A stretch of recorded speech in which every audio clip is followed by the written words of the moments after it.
औज़ुबिल्लाहि बिस्मिल्लाहिर्रहमानिर्रहीम अस्सलामु अलैकुम वरहमतुल्लाह। कानून का अदना सा तालब इल्म होने की हैसियत से कुछ सीखने और कुछ शेयर करने की गरज से इस वक्त चेक से मुतल्लका चंद एक बुनियादी अमूर की बाबत कुछ अर्ज करना चाहता हूँ कि जब किसी चेक को देने वाले शख्स यानी ड्रावर ने उस चेक को मनसूख करवाने की बाबत सिविल कोर्ट में दावा दायर किया हो, इस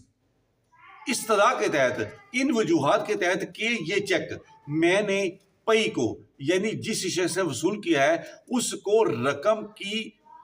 अदायगी और लेन देन के सिलसिले में चेक नहीं दिया, बल्कि ये चेक मैंने महज गारंटी और श्योरिटी के तहत दिया था ताकि कारोबार को चलाया जा सके।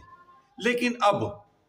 पई मुझसे इस चेक की बुनियाद पर रकम का मुतालबा करता है, लेकिन चूंकि ये चेक बुनियादी तौर पर रकम की अदायगी के लिए नहीं, इसलिए मेरा दावा डिग्री फरमाई जाए।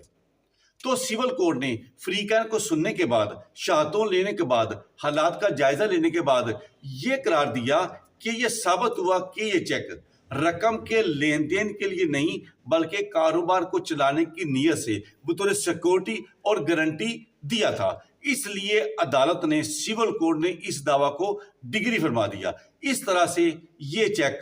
नल एंड वाइड करार हो गया। फिर इसके बाद मुद्दा ले पई जिस शख्स के पास वो चेक है जिसने रकम वसूल करने के लिए चेक लिया है, बजाय इसके कि वो इस फैसला, हुक्म और डिग्री के खिलाफ अपील दायर करे, सवाल यह है कि जब ऐसे चेक के बारे में कि जब सिविल कोर्ट की तरफ से फैसला, हुक्म और डिग्री जारी हो चुकी हो जिसमें यह करार दिया जा चुका हो कि ये चेक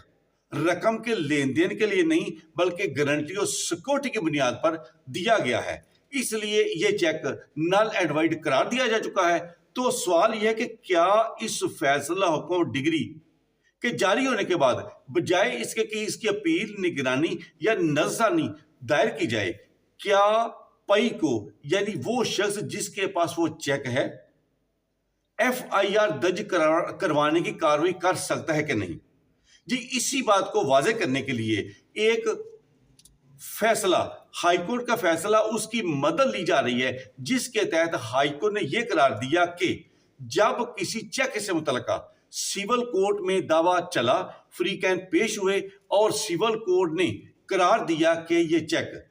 रकम की लेन देन के लिए नहीं बल्कि बिजनेस को चलाने के लिए सिक्योरिटी और गारंटी की बुनियाद पर दिया गया था, और अदालत ने फैसला डिग्री फरमा दिया, दावा डिग्री फरमा दिया। इस तरह से चेक बजाते खुद नल एंड वाइड करार दिया जा चुका है। और मुद्दा लेने यानी पई ने, जिसके पास वो चेक है, जिसके खिलाफ डिग्री साबित हो चुकी है, जारी हो चुकी है, उसने इस फैसला के खिलाफ अपील, निगरानी, नजरसानी दायर नहीं की, लिहाजा वो इस के बाद FIR दर्ज करवाने की कार्रवाई नहीं कर सकता। क्योंकि